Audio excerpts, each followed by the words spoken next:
La voiture est électrique et Lionel Jospin l'a utilisée toute la journée pour ses déplacements.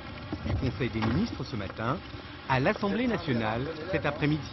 Certains ministres eux aussi ont voulu donner l'exemple, dans la discrétion comme Dominique Voynet, ou avec un brin d'ostentation comme le ministre des Transports, Jean-Claude Guessot.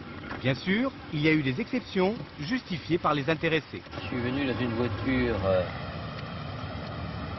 du ministère de l'Intérieur. Elles sont spéciales, elles sont un peu spéciales. Elles échappent à toute définition. Au total, un peu d'imprévu dans la cour du Palais Bourbon pour une journée bien particulière. Aujourd'hui, on me l'a prêté. Je trouve que c'est beaucoup plus agréable qu'un véhicule classique. Père ou impair, la question du jour en a même modifié le classique clivage droite-gauche. Il faudra bien qu'on arrête la circulation automobile à un moment donné. Moi, j'ai fait beaucoup de montagnes dans ma vie. On n'a pas de voiture en montagne, alors après tout. Pour les pratiquants réguliers d'autres moyens de transport, pas de changement aujourd'hui. Et pas de surprise chez les écologistes quand il faut juger la décision du gouvernement. C'est une réponse d'urgence à une situation d'urgence.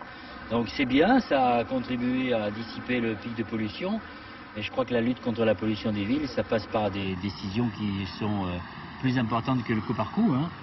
Bref, tous les députés ont marché du même pas, sauf quelques irréductibles.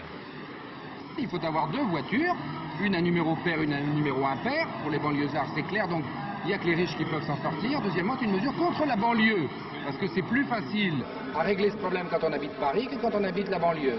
Bilan de la journée, tous jurent avoir respecté la loi, sans profiter pour autant des jardins de l'Assemblée.